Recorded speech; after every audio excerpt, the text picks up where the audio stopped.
When I first started 3D modeling things to make, I didn't have many tools, and all I had for measuring things was this plastic ruler. This forced me to get creative in designing things that would fit together using unconventional methods. So in this video, I'm going to show you a 3-step process that I used to make this hydroponic seed starting adapter, all without measuring anything directly. And it's not rocket science. Stick around to the end to see whether or not this actually fits. So I've been experimenting with hydroponics, and I bought this propagation system which has got a light, and as you can see there's quite a bit of light spill, and I'd like to take advantage of that by converting this regular propagator into a hydroponic one. Now to start off, we need to find some way of getting the object into the computers so we can start modeling. Now, depending on the object, there are 2 different methods that we can use. Most people have smartphones, so it's probably the most accessible, and it works for small and large objects. So let's start there. To capture the object, we're going to take a picture of it. Now, to avoid distortion, you need to stand as far away from the object while still being able to capture all of the detail that we need to model from. The reason that we need to step back is the way that lenses work. Light converges onto a single point onto the sensor, making things look not parallel and skewing the point of view. Standing back and zooming in crushes this depth of field, meaning that things look more parallel, more orthographic in their view.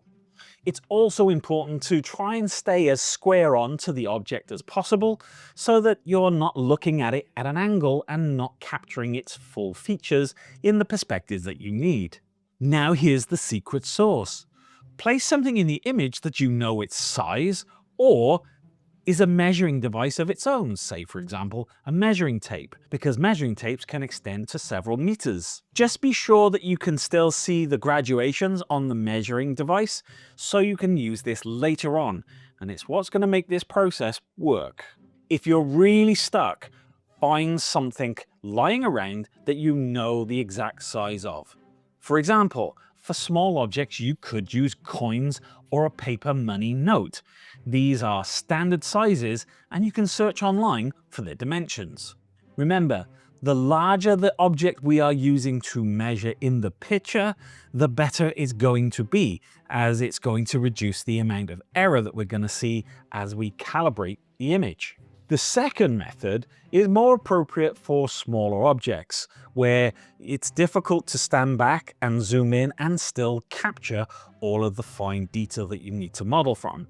Using a 2D scanner on a paper printer, you can scan the device and use the same method as we mentioned using a smartphone, in that we use a paper note or a plastic ruler so that we can calibrate off a known size. The 2D scanner is less susceptible to the perspective issues that you often find on a camera in a smartphone. Here I'm using an old HP printer, and I'm placing the object that I want to scan onto the bed. Make sure I register it to the side and to the top so it's not rotated, and then place in a plastic ruler which you're going to use for the next step of the process.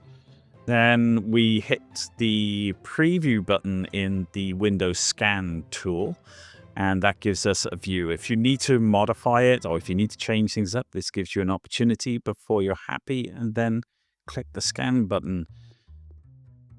Now we've captured your image, we are now on to step 2. I'm using Alibre Atom 3D, but the cool thing about this is the vast majority of CAD programs support importing an image and calibrating it so we can actually trace and model from it. So we start with a brand new file in Alibre. And then the first thing we're going to do is bring in our image, and we do that by selecting the plane and then selecting the browse button and locating the file that we want to use to sketch. Next up, we'll need to calibrate this image. And to do that, we hit the Calibrate button, and then we select 2 points of a known size. And this is where the ruler comes in handy. And you select an exact measurement and then type those details directly into the application. and the image gets resized and calibrated to the correct proportions. The last thing for us to do then is just to nudge the image into a place where it's convenient for us to start modeling. And if we need to rotate it, we can change that also, and just make sure all our lines are horizontal or vertical. Now we have the image in the CAD program and calibrated, we're on to step 3, which is directly modeling on top of this image. Keep an eye out for any remaining distortion. I use a reference line to mark the edges of the key points on the image, and that way I can offset from that to give it a tolerance, giving it a better chance of actually fitting when it comes time to make it. I just model the remaining features and give it some ribbing for some strength, and we're done. Now we've got it modeled up, it's time to print.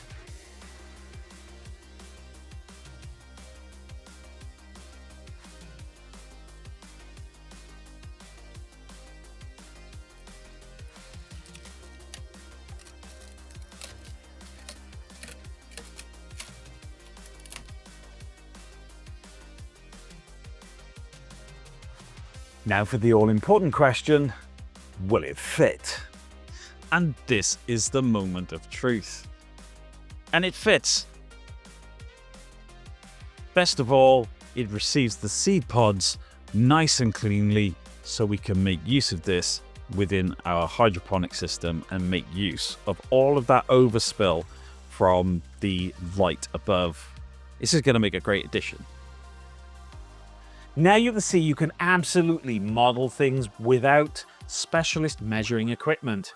It's one of those skills that's going to get you out of a sticky situation in the future, especially when parts you're trying to make are remote from where you are in somebody else's hands. I challenge you to give this a go in your next project and see how this turns out for you. If you want to learn more modeling techniques, why not check out one of these videos?